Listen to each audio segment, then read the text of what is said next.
I'm okay. The question is, how do you do it? I listened to Or more I listened to this to the point, the question is, how does Moshe Druin do it? Yeah. Wow. he mentioned that if the oral Torah tomorrow from Moshe to Sinai, why do we still have Yeah, that's a big question. Yeah. A big discussion. Okay. Who was talking about that? Rabbi Bartowitz. Oh, Rabbi Breitowitz. Yes. He's amazing, isn't he? You ever listen to Rabbi Breitowitz? From Naphtali? Not familiar with the name. He's very good. He's a he must be a teacher at Ar Sameach. I don't know him personally, but it's a very interesting. He has a question and answer thing that's very interesting. Yeah, it's worthwhile. Okay, today we're going to start on Kuf Yud Aleph 111.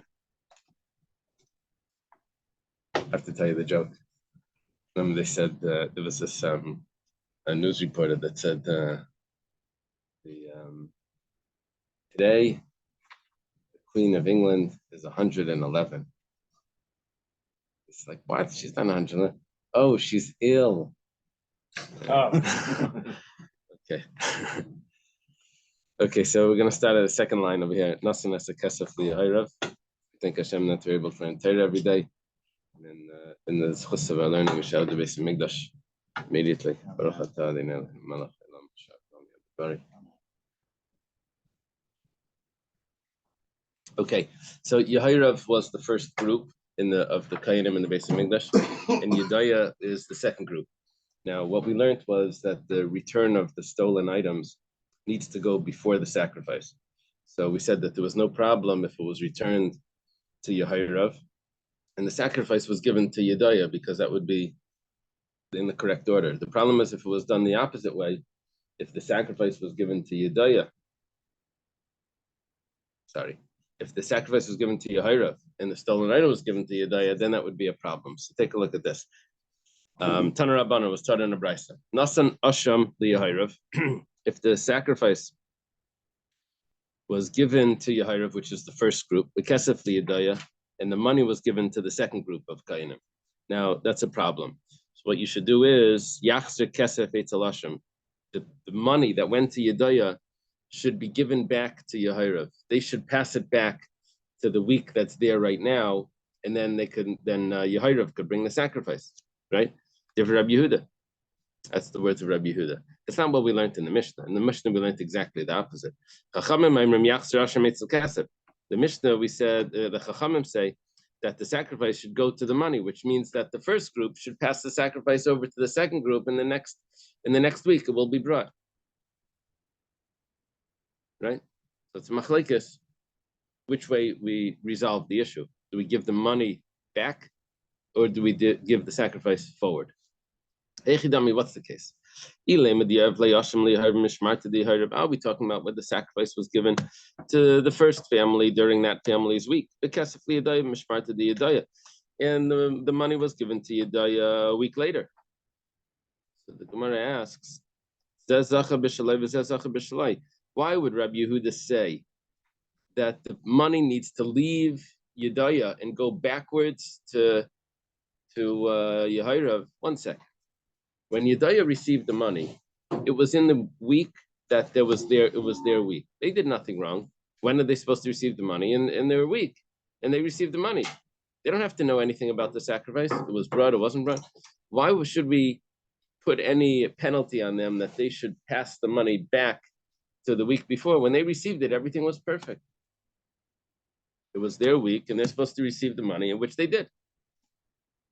Why would Rabbi Yehuda say that they did something wrong and they should pass the money back to the week before? Amar Rava, so Rava says, must be what we're talking about here is the sacrifice was given in the wrong, not in the wrong week. It was given in the correct week, but it was given in the wrong order. but it was given in the week of Yehorav, which is exactly the time that it's supposed to be given. It was just out of order. The kesef liyadaya b'mishmartei de Yehorav. The problem is that the money was given to Yedaya, but it wasn't Yedaya's week. It was the previous week. So in other words, Yedaya took it early. Therefore, saying, "Oh, you took it early, give it back to Yehorav, give it back to Group A instead of Group B. Took it early, give it back to Group A." Right now, it makes sense. And Rabbi Yehuda holds kivan the lav mishmeres the Yedaya, since it's not the group of, it's not the week of Yedaya, the Yedaya konsinanle. So we put a penalty on Yedaya. So you should give the money back to Yehorav, to Group A, because Group B took it when it wasn't even their week. Rabbanan Savri, the Rabbanan holds shleikadin who avad b'nei Yehorav, that really it's the b'nei Yehorav's fault, because they took it out of order. They took the guilt offering before the money was even paid, which is out of order. The kiblashim mekami kesef, they received the guilt offering before the money was returned. And so therefore we put the penalty on them, and they have to give the sacrifice forward to the following week, which is Yedaya. We got the money. Tanya, started in a brisa. Amar Rebbe. Rebbe speaks up. He says, now, Rebbe, you should know, is Rabbi Yehuda Nasi. Rabbi Yehuda is Rabbi Yehuda Rabbi Lai. He's the generation of Rebbe's teachers. Rebbe is a friend of the students of Rabbi Akiva, or the friend of the sons of the students of Rabbi Akiva. And Rabbi Yehuda Rabbi Lai is a student of Rabbi Akiva. It's one generation back. Yeah. So Rebbe's talking about the previous generation argument. He says, "L'divrei Rabbi Yehuda," according to the opinion of Rabbi Yehuda, Rabbi Yehuda Rabbi Lai, according to what he said, which he said is that you give the money back to the one that got the guilt offering, right? The money, the guy that got the money, the Group B gets the penalized, and they have to put it back to Group A. So l'divrei Rabbi Yehuda, according to Rabbi Yehuda, im kadmu b'nei Yehorav, if Group A, Yehorav, who had received the guilt offering, hikrivu es ha'asham, had actually offered the guilt offering out of order. Not just they received it, but they actually brought it into the temple and sacrificed it. But the money wasn't received yet. So then, yachsev yavi yasham acher, he has to bring another guilt offering, yakrivu b'nei Yedaya, and he gives it to b'nei Yedaya. However, b'nei Yehorav that brought the guilt offering, they still keep it. Now the question is, Amri l'may chazu. Question is, they asked, what do you mean they keep it? It was a invalid sacrifice. What do they keep from an invalid sacrifice? Asham pasalhu. It's an invalid guilt offering. Rava says that they can keep the skin. Okay. We weren't expecting it to head in that direction, but all right. The interesting thing over here is that he will agree that now the one that received the money out of order ends up with the guilt offering as well.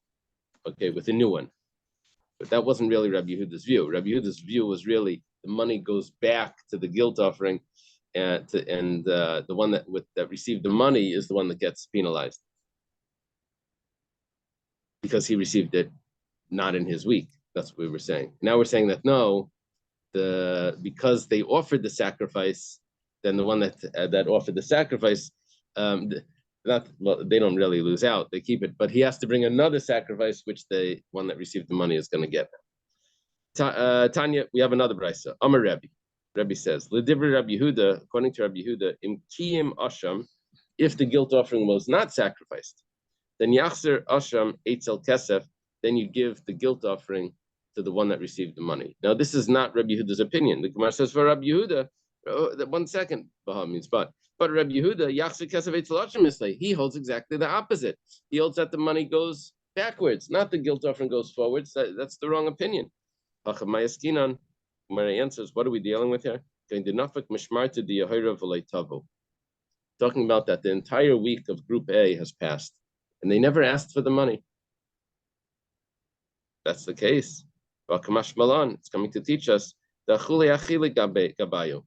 They say, you know what? We don't need the money. You can keep it, Yudaya, which means this is actually like a monetary issue.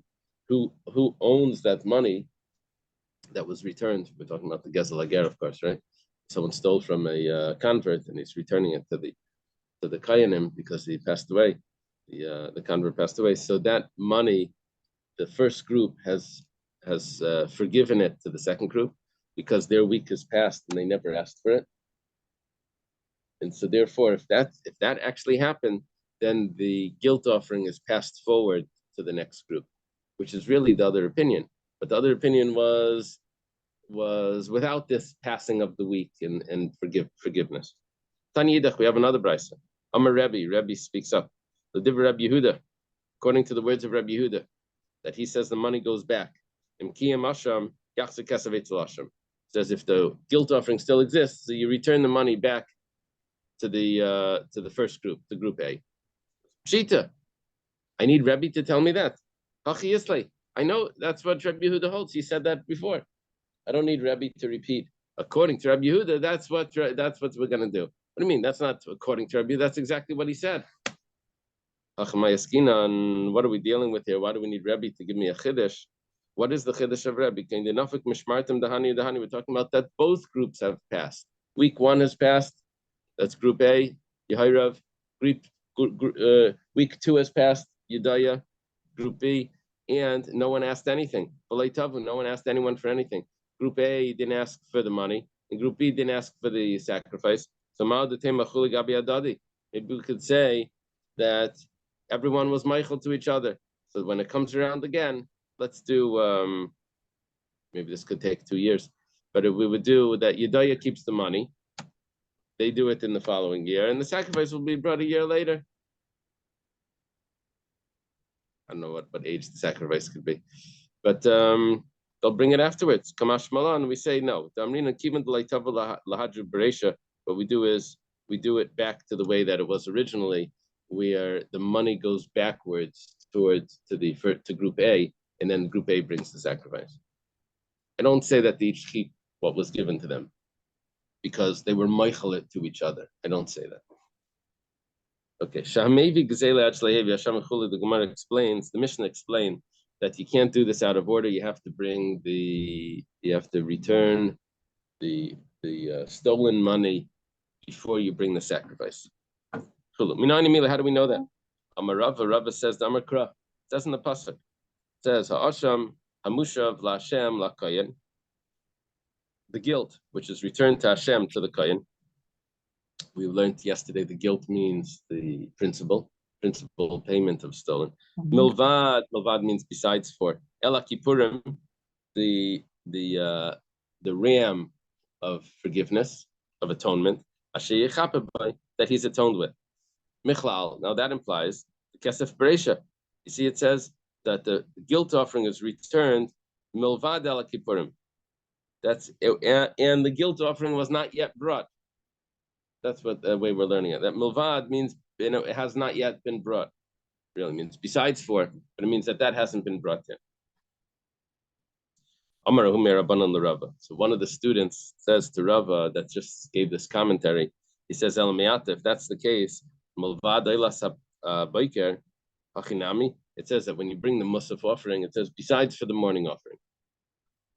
Now, if besides means that it hasn't been brought yet, then what that would come out is Mechlal the Musaf Bereisha. That would mean that the Musaf offering is brought before the morning offering. But that's not so, because we have a brisa. Minayin. How do we know that you're not allowed to bring any offerings before the morning offering, the Korban Tamid? It says Talmud Laimar, it says in the pasuk that you arrange the oila on the altar. And Rava explained that what that's referring to is that the oila always comes first. You put which oila is referring to the Korban Tamid. The Korban Tamid is brought first, and now you're telling me that the word milvad means that it hasn't not yet been brought, which would mean the musaf comes first. Amar Lei, so Rava explained. He said you got it wrong. You thought that I was retranslating the word milvad. That's not what I was doing. Ana, I don't know means I. The word me'asher yechaper by at the end of the pasuk that he will atone with is a future tense. So what it's saying is that the money is returned, besides for the guilt for the ram atonement offering, which he will atone. The fact it says that he will atone means that it has not yet been brought yet. So the money is returned before the sacrifice. Yeah, if it would have been that he has been atoned, then it would have been asher keeper, not yechaper, right? Remember, a prefix in front of the word is a future. Front is future. Simon.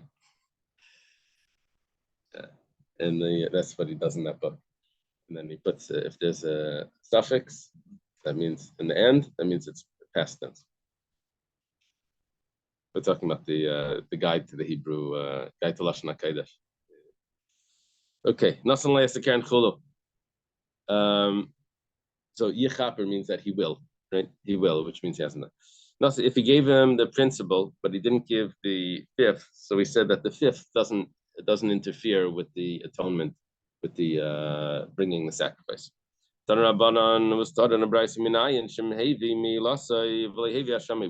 We switched topics, but we're still discussing the same idea.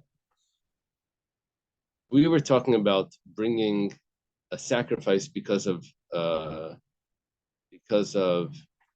stealing from the convert and swearing falsely. There is one other type of, plus the fifth, that has to be added. We have another sacrifice and fifth, which is very similar to this. This is if someone has personal use from temple items, from consecrated items. It's called me'ila. So, and it's really like, it looks like exactly the same halachas. You have to bring a fifth, and you have to add a fifth, and you have to bring a sacrifice. So now the Gemara, the Brisa says, how do you know that if someone brought the principal payment, but he didn't bring his offering yet, or he brought his offering, but he didn't return the principal that he used from the consecrated property? How do you know shlayatza, that he didn't fulfill his obligation in his atonement? Talmud Laimar pasuk says, "Be'el ha'asham b'nislach." Remember how we learned this? El means the ram, the sacrifice. Ha'asham, we said that that's referring to the principal. And then he's atoned. How do we know that if he brought the guilt offering before, over here, Hashamai means the offering, not the principal. In the Gemara it means the offering. In the pasuk it means the principal. How do we know that if he brought the offering but he didn't return what he had taken, that he doesn't fulfill his obligation? Tamalaymar be'el ha'asham, with the ram of the guilt offering, and ha'asham bekvar, that means that it was already the guilt refers now to the principal that has already been returned. Yachal, maybe kshem she'el va'asham akim kachay mishmakiv, maybe just as the offering plus the return of the principal, that affects the validity of his affects the effectiveness of his atonement. Maybe we should say that the fifth also affects the effectiveness of his atonement. It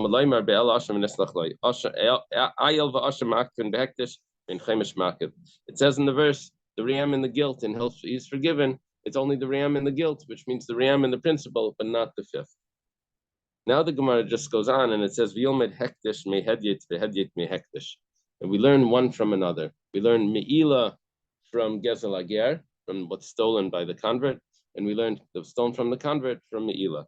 Hektish mehedyet. What do we learn from the gezel ager to hektish? It says ma asham dahasam keren. Just like over there by the gezel ager, we understood that when it says asham, it doesn't mean the guilt offering, but it means the guilt money. Afasham dahacha keren. Also, when it says over here asham, it means the guilt money, not the guilt offering. Behedit me'egdish. What do we learn from me'ila to gezel ager? Ma hektish ein chemish makiv. Just like by hektish, we learn that the fifth does not affect the atonement. Also by the stealing from the convert, the extra fifth doesn't affect the atonement. Okay. Let's go to Geisel and Michael. Siyam is officially this Friday. We'll see during the week if we're going to make it. Otherwise, we'll do the Sunday, or maybe Sunday we could try to do it. Sunday makes sense for us. Huh? I think it's easier anyway. Something Sunday. That's just Hashem. Okay, I ordered the new Gemaras, so anyone that uses this, all of us here have different ones, but okay, Hageisel Umaychel Espanov. This is called Hageisel Basra, by the way. If someone steals, this is not just steals, he robs, and he feeds what he stole to his sons, to his children. Only Benegea Kefal. That's the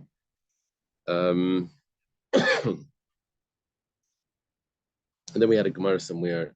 If Yish takes, if a person by default has more Yish by Gneva or more Yish by Gezela, when does he give up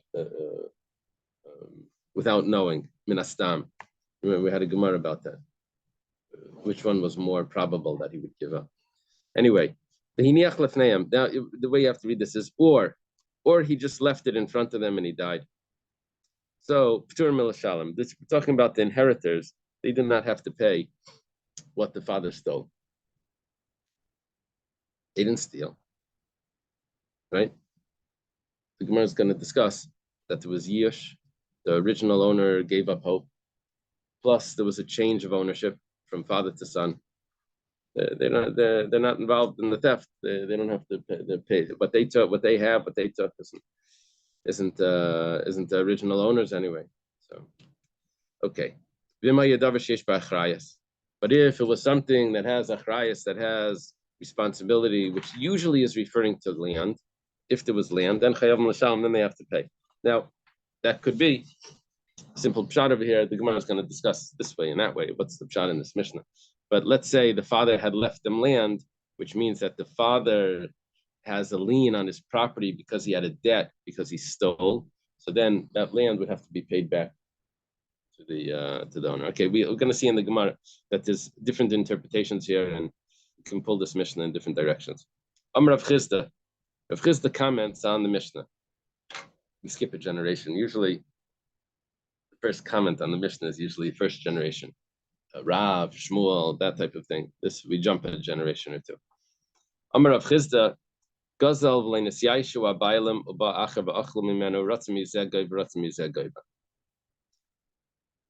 If someone stole and the owner did not give up hope, and another person comes and takes it from the first person, well, first robber, yeah, takes it from the second person, A, B, and C, right? The original owner, B robs it, and C takes it from B. So the A, he can collect from either one. He can collect from the first one because he took it. Collect from the second one because he has it. Or he ate it. Or whichever. What about both? 50-50? No, Take 100, 50%. I don't think he can do that. But that's a good question. Can he get 50-50 from each? That's an interesting question. Okay. My time, what's the reason? We explain Rav Chisda. Because the third person now, right? C, that took it from B, he didn't really take it from B. It was never B's. He took it from A. It happened to be in B's house, but it was never his because the original owner didn't give up hope, so he stole it. Okay.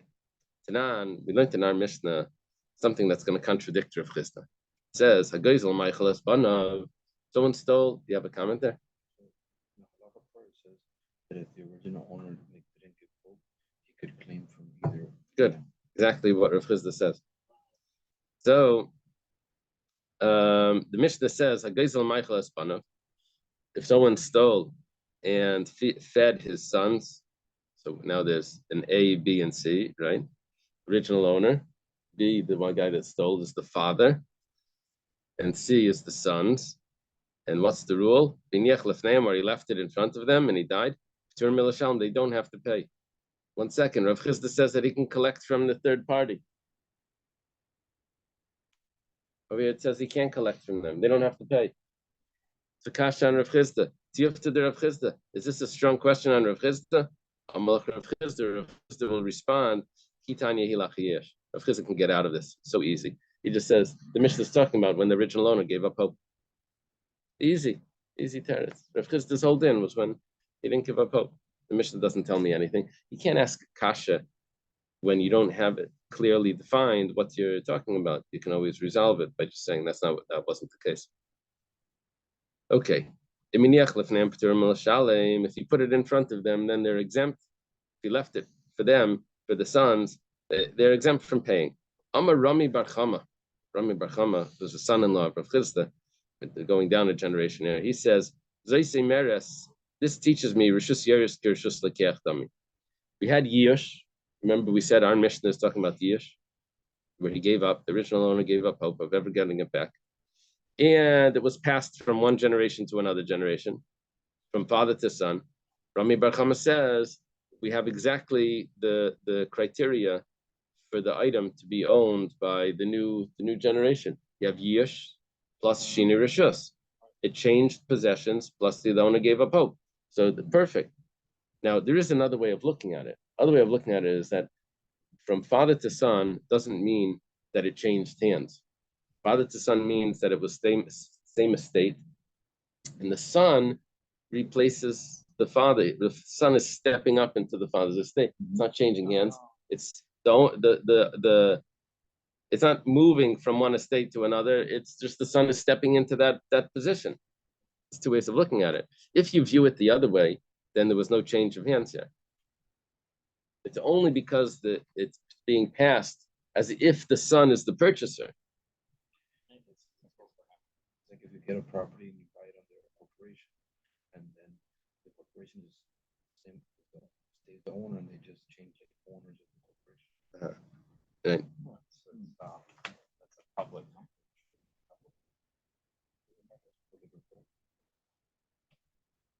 Still under the same name. It's just who owns that name. Rava argues with Rami Bar Chama. He says, Rishus Yerush Lavker Rishus Lekeach Dami. Remember, they married the same woman. Remember that? Rav Chisda's daughter, the Rami Bar Chama first. So Rava is a contemporary of Rami Bar Chama. And he argues, he says, Rishus Yerush Lavker Rishus Lekeach. It's not a purchaser. So the question is, so why over here does the inheritors not have to repay? They should have to repay. The answer is Kishach. I'm talking about where the original item doesn't exist anymore because they ate it, they consumed it. There's no original item. The Gemara says 1 second. But we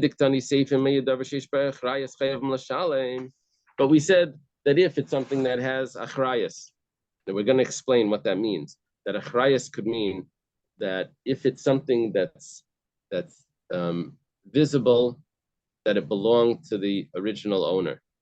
It was a specific, unique talus, something like that everyone knew that this talus had this crown belonged to that person. So if that's the case, or if it was a cow that everyone recognized, right? So then even the children have to return it for the reason of honor to their father, that they shouldn't be walking around with a stolen item. Everyone's going to say, that's the stolen item from so-and-so that Reuven had stolen, right? That's not honorable to the father. So therefore, they should return it. Now, 1 second. If the Seifa is talking about a case where it's recognizable of that item what it is, right? So then the ratio is probably talking about the item exists, but it's just not recognizable. That's the contrast. It is recognizable or not recognizable, not exist or not exist. So we're probably talking about in the ratio where the item still exists. And Rava said that the item doesn't exist. Rava will explain to you, Kamma. This is what it means.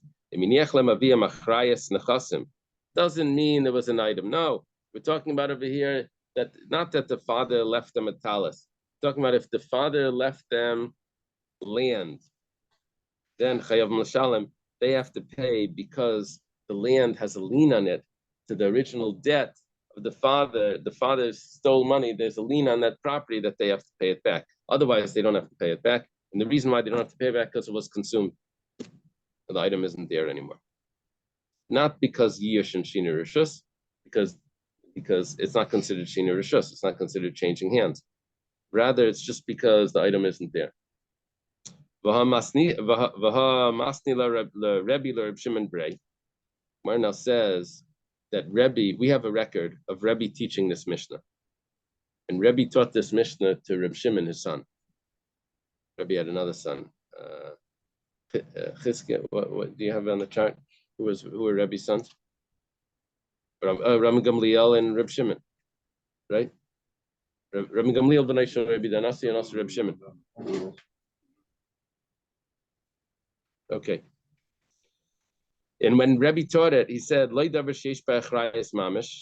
not talking about something that literally was land. The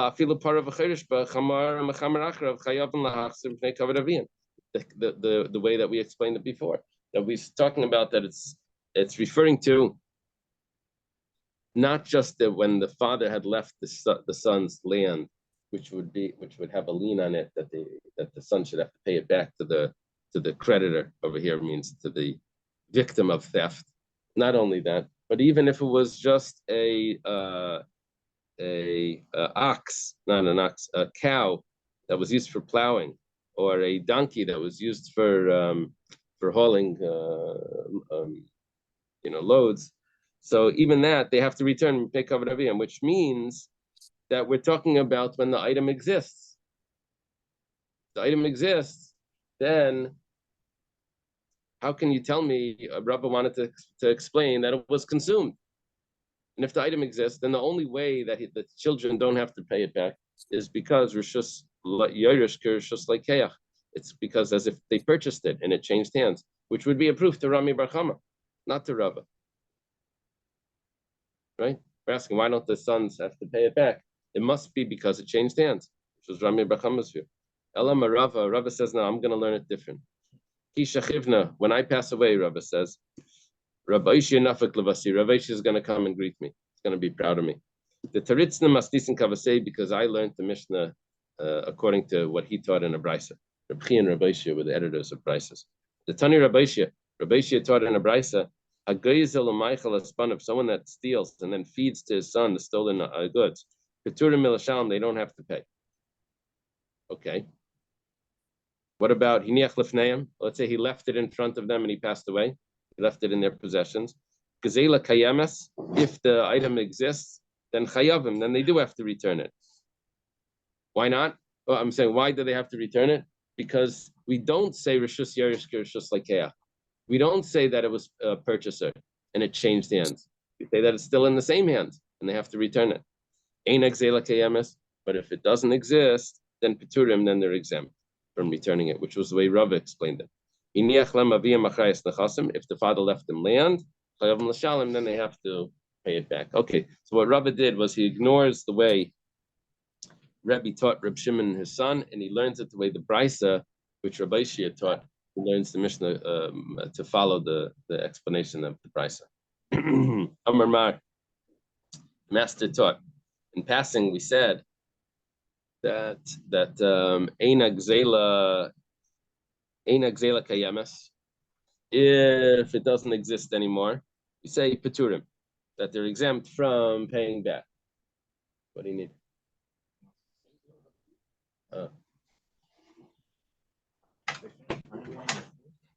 Yeah. Gemara asks, name it to the Rav Chizda.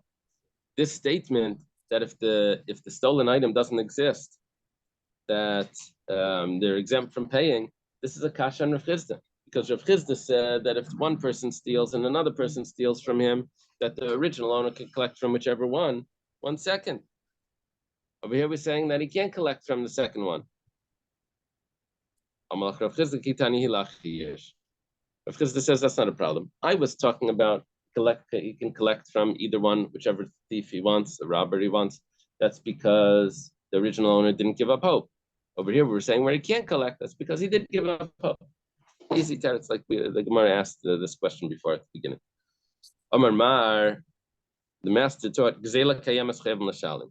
if the stolen items exist, then they have to pay for it. Name it to the Rami Bar Chama. This should be a kasha on Rami Bar Chama, because Rami Bar Chama said that the Yairish, the inheritor, is like a lekech, is like a purchaser. And if that's the case, so he was like a purchaser, so that was given up hope, and also it changed hands, which means that he doesn't need to pay. Over here it says that if it exists, he does need to pay. We said that he doesn't need to pay according to Rami Bar Chama. So Amalach Rami Bar Chama will explain, where did we say that he has to give it back even though it changed hands? That's because the original owner didn't give up hope. If the original owner gave up hope, then you have both items, both criteria that affect the change of ownership, which is Yish and Shinu Rishus, and then it doesn't need to be returned. And that's what what Rami Bar Chama would say, but the Mishnah, Tanya, it means the Mishnah would be talking about when it was before Yish. Is it a Mishnah or a Brisa? Brisa. Okay, so it fits. Okay. Rav Ada Barava, Masni La Lahad Rami Bar Chama. Rav Ada Barava, he learned the statement of Rami Bar Chama slightly different. Rami Bar Chama over here told us that Rishus Yerish Rishus Lekeach, right? That the when there's an inheritor, it's like a purchaser, and we said that that's going to change the rule when someone stole and then he leaves it over to his sons, that they don't have to return it. If the original one gave up hope, they don't have to return it, because the inheritors are like purchasers, and you have both criteria: giving up hope plus changing hands. Rav Ada Barava has the same statement of Rami Bar Chama, but he has it on a different halacha. It says, let's say the father left them money of that he had earned in interest, with interest. So in other words, he lent money, and when the person repaid it, he repaid together with interest. Now the rule is usually that interest is supposed to be returned. You're not supposed to keep it. It's like stolen, as if, right? Even though the inheritors know that this money was interest money, they don't have to return it. Amar Rami Bar Chama, and Rami Bar Chama comes in and says, "Oh, you know why? The reason why they don't have to return it is because Rishus Yeris, Rishus like Yechtami. The original payer of that interest had given up hope. Plus, it changed hands. So it changes hands because the inheritor is considered like a purchaser. That's why they don't have to return it." Rava Amar, and Rava says, remember, Rava did not agree with Rami Bar Chama about this. He holds that an inheritor just steps into the place of the original owner. It's not that it's considered like a purchase. He said, so why over here is the halacha that he doesn't have to return it? Rava says, Shani hacha damar kra al tikach mite neshach betarves ahadale kihechi denachi bahadach ledide. Okay. It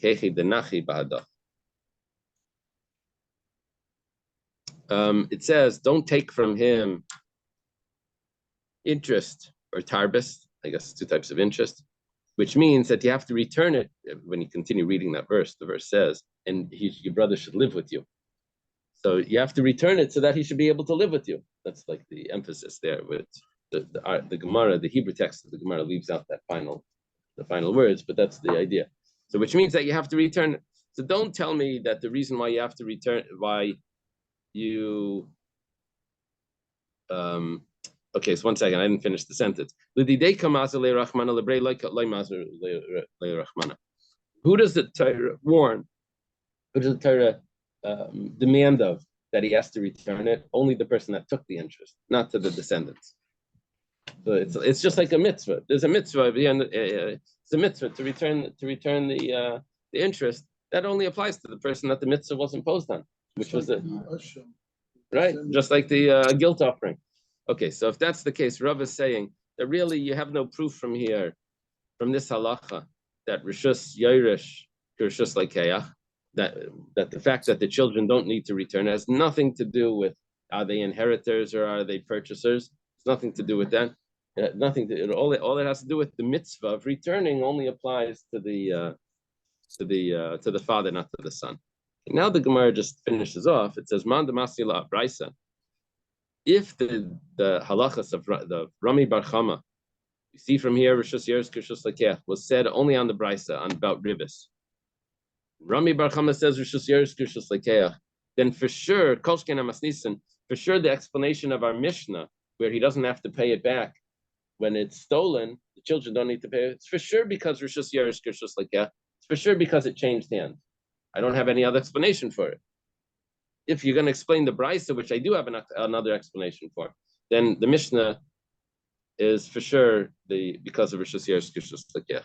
Man demasin lamas nisin, but the one that learned it on the Mishnah, aval brisa, but it's very possible that when it comes to the case of ribis, Rami Bar Chama Karabas Rile, the Rami Bar Chama would say over here that it's not because of Rishus Yeres Kishus Lekech. It's very possible that it's just because it was stated so in the Torah that who has to return it? Only the one that took the interest. He's the one that has to, but not the son. Let's leave it over here. The next Gemara takes us through a little bit. Okay, we'll learn on Sunday.